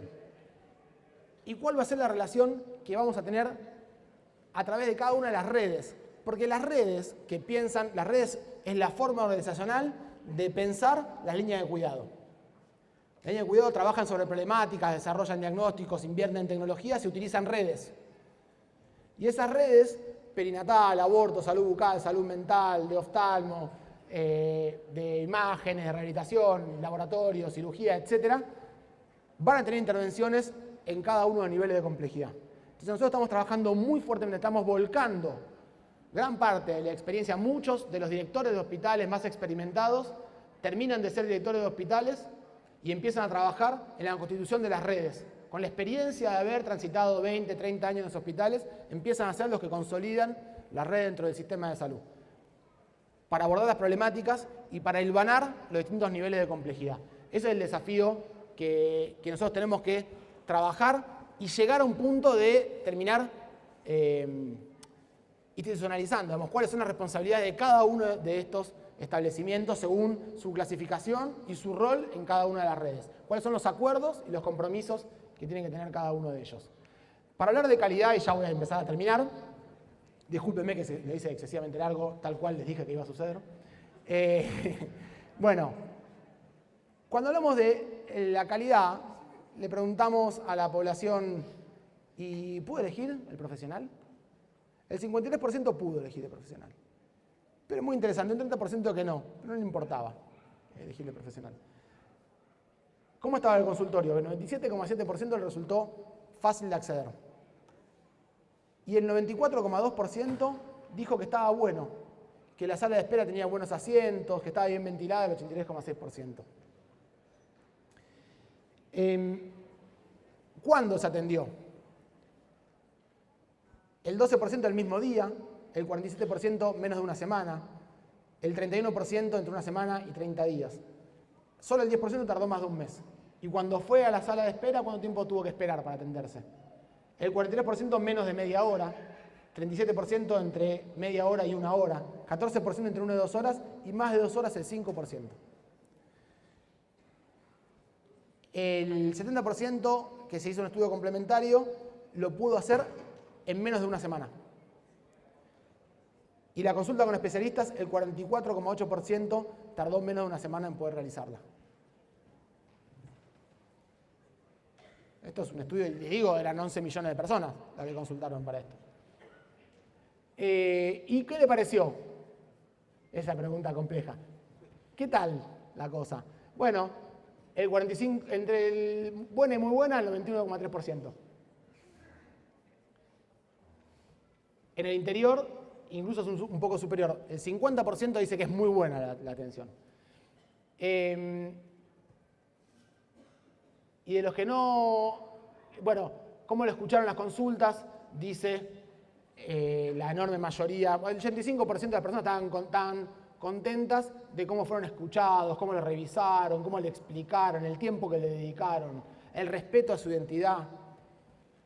La insatisfacción con la atención del profesional es bajísima. Y la peor condición es de un 2,6% que no están contentos, no están conformes, para nada conformes con el tiempo de la consulta, 2,6%. De las instalaciones, el 80% estaba conforme y había más disconformidad en el conurbano que en el interior, y especialmente por las condiciones de los baños y de la recepción. Eso fue del 13% con los baños y el 13% con la atención de la recepción y el 16% con los baños. Bueno, esto ya lo dije antes, así que lo voy a pasar. Los avances que tuvimos hasta acá y los desafíos. Creo que tenemos un desafío muy grande en lograr más democratización y participación de la comunidad en el sistema de salud. Creo que estamos empezando a construir las herramientas del sistema de salud a través de los promotores comunitarios, de este tipo de actividades donde hay mucha circulación de la palabra, donde la verticalidad se va rompiendo por el intercambio entre distintos actores del sistema, que empecemos a tener la posibilidad de poder escuchar a nuestro pueblo a la hora de pensar el sistema de salud. Hasta acá, siempre, y los que hace mucho trabajamos en el asunto, decimos, bueno, pero ¿cómo participa la comunidad? Bueno, quizás un vecino que está interesado especialmente, por alguna razón, participa, pero la comunidad representada, ¿cómo lo logramos hacer? Bueno, mientras el sistema de salud no dialogue ni hacia adentro y tengamos barreras jerárquicas hacia adentro del diálogo dentro del sistema de salud, lo único que vamos a tener es un representante que va a venir a una asamblea, pero quizás no tenga la capacidad de llevar una voz. Ahora, si empezamos a construir una práctica de gestión en la que nosotros podamos intercambiar, opinar, escucharnos y que no pongamos en crisis nuestra propia identidad por hacer participativo un hospital, por hacer participativo un servicio, por hacer participativo una Secretaría de Salud o un ministerio. Bueno, me parece que este es un modelo que es performativo, que se va haciendo a la medida que lo vamos discutiendo. Pero a mí no me parece casual que seamos más de 7.000 trabajadores y trabajadoras de la salud, que estemos en Mar del Plata con este frío, con esta penuria económica, discutiendo esto. Creo que hay una vocación de los y las trabajadoras de la salud de ser partes también de una transformación que pueda abrir las puertas a permitirnos escuchar a nuestro pueblo. Quizás es romántico, pero al menos es el sentido que le queremos dar a esto, y entendiendo que hay que lograr la democratización y la participación comunitaria. Hay algo que para nosotros es muy importante, que es en los modelos de gestión el uso de las guías clínicas para poder armar la línea de cuidado. ¿Cómo se atienden los pacientes? ¿Qué decisiones se van a tomar? ¿Quién trabaja sobre eso? Y acá, ustedes saben, hay muchos intereses que operan fuerte. ¿Cuál es la razón por la cual se van a tomar tales decisiones? Tal método diagnóstico, tal método terapéutico. Bueno, discutámoslo entre todos, construyamos guías que a la hora de ir a laburar también a nosotros nos respalden en el sistema de toma de decisiones. Y sin dudas que haya una reducción de las violencias y las conflictividades en instituciones de salud. Y esto es prácticamente imposible. Yo voy a decir, estoy por terminar y me miran y me dicen, este pibe no se quiere ir más. No se quiere ir más este chico. Puede ser, pero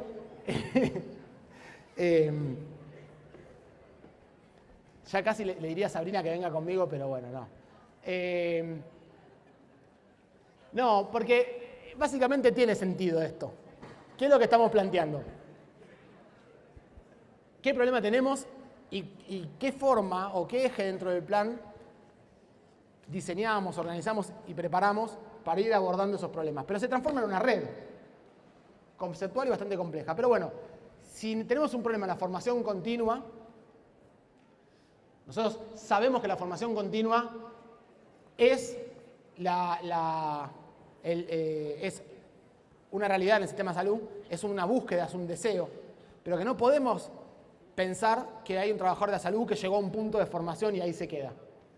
Entonces, ¿cómo trabajamos sobre eso? Bueno, necesitamos tener ya no una escuela de gobierno que nos permita niveles de capacitación y de formación a demanda, por supuesto, pero que tiene un techo. Nosotros tenemos que lograr seguir jerarquizando, porque también pasa en la formación, en un sistema tan académico como el nuestro, que uno tira de arriba y levanta todo. Si uno tiene que tirar en todos los niveles de formación. Si en nuestro techo de formación se nos pone bajo, toda la escalera de formación se achata. Entonces, tenemos que transformar nuestra escuela de gobierno en el Instituto Universitario Floreal Ferrara. Una universidad propia del sistema de salud más grande de la Argentina, que es el sistema de salud de la provincia de Buenos Aires, que piense los desafíos académicos en cada territorio. Porque ¿quién va a ir al interior de la provincia de Buenos Aires a desarrollar la formación académica de posgrado, de maestría, de doctorado? ¿O pensamos que en los 4 millones de habitantes que viven en el interior de la provincia de Buenos Aires no hace falta que tengamos magíster, doctores, especialistas que sigan en su escalera de formación? Sí, creemos que sí. Y es cierto que hemos tenido un periodo en donde se han instalado universidades en territorios en donde no parecía viable o no parecía posible. Y que han sido, perdónenme, discúlpenme, no debo hacer esto, es un puntito chiquitito, me perdonan, Tuvimos los 12 años en los cuales pudimos construir un sistema universitario que no solo era equitativo, gratuito y de calidad, sino que estaba en todos los territorios. Discúlpenme, pero es necesario explicarlo. Porque hijo de los 12 años de la tercera revolución universitaria de nuestro país, también surge lo que Mario, padre de la criatura, Mario Rovere, llama que se rompió el techo de cristal. Empezamos a tener carreras de medicina en las universidades que no eran las tradicionales de las grandes ciudades, sino que empezó a haber en los territorios donde hacía falta. No contento con eso, Mario quiere una nueva universidad del sistema de salud de la provincia de Buenos Aires que llegue mucho más ramificadamente, mucho más capilarmente, era la palabra adecuada, mucho más capilarmente a todo nuestro sistema de salud. Bueno, pero si nosotros seguimos hablando de la escasez de las especialidades médicas, hoy no hablé casi nada del financiamiento de la fuerza laboral, que para mí es el capítulo central de esta discusión. Va a ser lo que abordemos mañana con los secretarios de salud y con el gobernador. Pero si le seguimos pagando a uno 10 veces más que a otro, no pidamos magia. No pidamos magia. Empecemos a ver cómo tenemos una relación con la fuerza laboral que sea acorde a las expectativas que estamos buscando. Sí, perdón, Bueno, queremos regular el acceso al sistema de salud, ya lo dijimos muchas veces. Para que no nos esté faltando accesibilidad a ciertas técnicas, tecnologías y especialidades, tiene que haber un acceso regulado. No puede ser ilimitado, porque además es infinanciable si es ilimitado. Entonces tiene que estar regulado.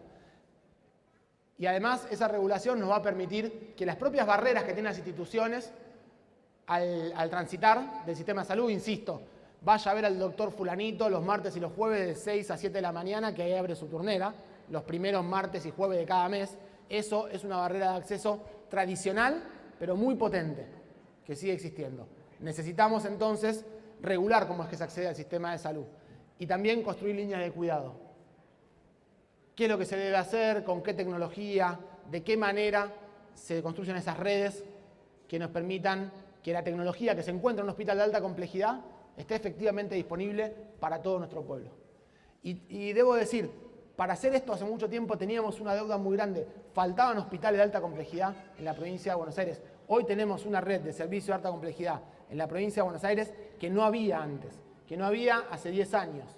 Hoy los hospitales de la provincia de Buenos Aires son los hospitales más complejos del país, que realizan las cosas de mayor tecnología y de mayor complejidad. El camino del cruce hoy ya es acompañado por muchos otros hospitales, además de los tradicionales, San Martín, Rossi, Ludovica, que ya lo venían haciendo hacía mucho tiempo, pero hoy tenemos otros hospitales que abonan a esa red de alta complejidad.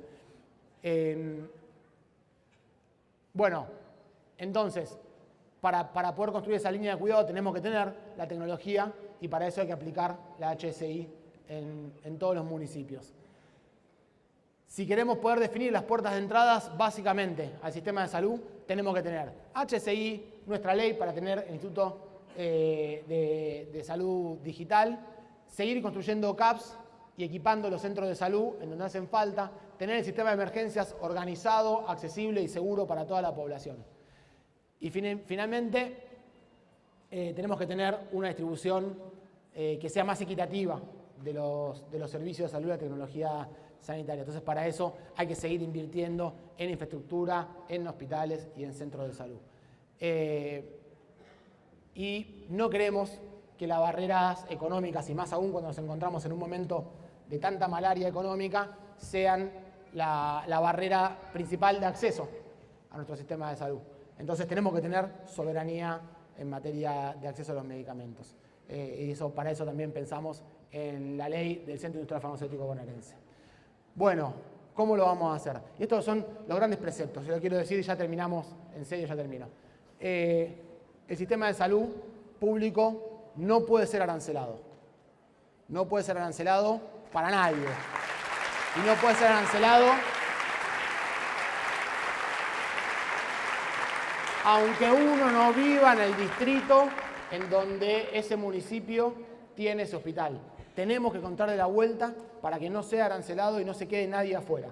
porque la razón de acceso al sistema de salud tiene que ser la necesidad de nuestro pueblo y no dónde está su DNI o cuál es su dinero. Tenemos que trabajar todos juntos para resolver ese problema que es muy importante y que es muy difícil de resolver de un día para el otro. Para eso queremos fortalecer el Fondo Provincial de Salud, fortalecer el recupero. Dijimos 65% de la población tiene obra social. La mayor parte utilizan la emergencia y se utilizan muchísimos, 1 millón de las consultas ambulatorias de las personas de nuestros hospitales públicos tienen obra social. Tenemos que recuperar ese financiamiento para poder tener un fondo que nos permita construir la oferta de servicios de salud en donde hace falta, donde hoy todavía no están.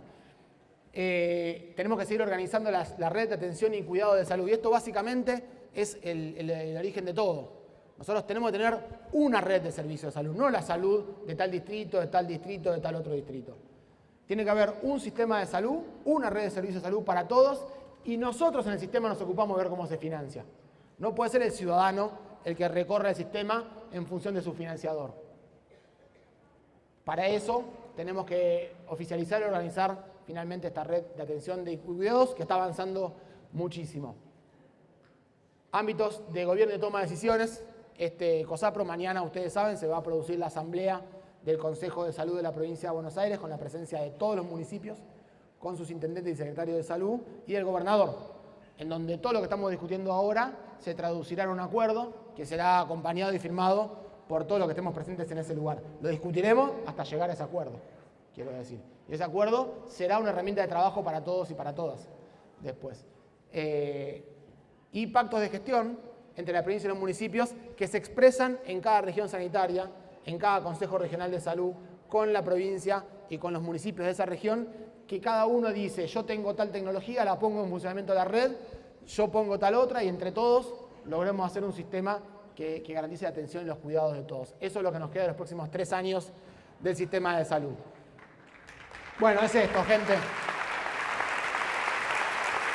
La fuerza de nuestro sistema de salud reside en el valor y compromiso de cada uno de los trabajadores y trabajadoras de Muestra, entregando lo mejor de sí día a día. Como parte del Estado, cada paso que damos en nuestro plan quinquenal nos acerca más a un sistema inclusivo, justo, soberano y equitativo. Espero no haberlos aburrido mucho. Muchas gracias, mucha fuerza. Defendamos la salud. Sigamos mañana con una jornada memorable. Muchísimas gracias y muchísima fuerza para todos. Muchísimas gracias, Nicolás. Un fuerte aplauso para todos y cada uno de ustedes. Y ahora vamos a dar inicio a la premiación.